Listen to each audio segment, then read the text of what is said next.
ಹಳ್ಳಿ ತಾಲೂಕಿನ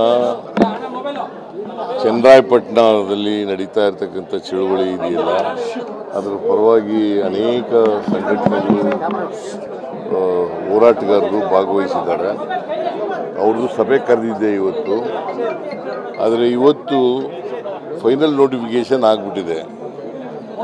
ಇದರಲ್ಲಿ ನೋಟಿಫಿಕೇಶನ್ ಫೈನಲ್ ನೋಟಿಫಿಕೇಶನ್ ಆಗಿಬಿಟ್ಟಿದೆ. ಸೊ ಅದರಿಂದ ಸ್ವಲ್ಪ ಲೀಗಲ್ ಆಗಿ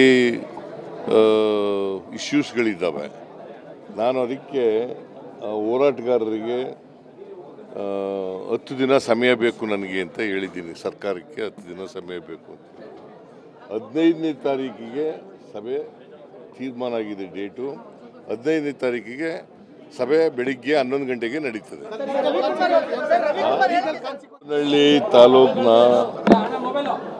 ಚನ್ನರಾಯಪಟ್ಟಣದಲ್ಲಿ ನಡೀತಾ ಇರತಕ್ಕಂಥ ಚಳುವಳಿ ಇದೆಯಲ್ಲ, ಅದರ ಪರವಾಗಿ ಅನೇಕ ಸಂಘಟನೆಗಳು, ಹೋರಾಟಗಾರರು ಭಾಗವಹಿಸಿದ್ದಾರೆ. ಅವ್ರದ್ದು ಸಭೆ ಕರೆದಿದ್ದೆ ಇವತ್ತು. ಆದರೆ ಇವತ್ತು ಫೈನಲ್ ನೋಟಿಫಿಕೇಶನ್ ಆಗಿಬಿಟ್ಟಿದೆ. ಇದರಲ್ಲಿ ನೋಟಿಫಿಕೇಶನ್ ಫೈನಲ್ ನೋಟಿಫಿಕೇಶನ್ ಆಗಿಬಿಟ್ಟಿದೆ. ಸೊ ಅದರಿಂದ ಸ್ವಲ್ಪ ಲೀಗಲ್ ಆಗಿ ಇಶ್ಯೂಸ್ಗಳಿದ್ದಾವೆ. ನಾನು ಅದಕ್ಕೆ ಹೋರಾಟಗಾರರಿಗೆ 10 ದಿನ ಸಮಯ ಬೇಕು ನನಗೆ ಅಂತ ಹೇಳಿದ್ದೀನಿ. ಸರ್ಕಾರಕ್ಕೆ 10 ದಿನ ಸಮಯ ಬೇಕು ಅಂತ.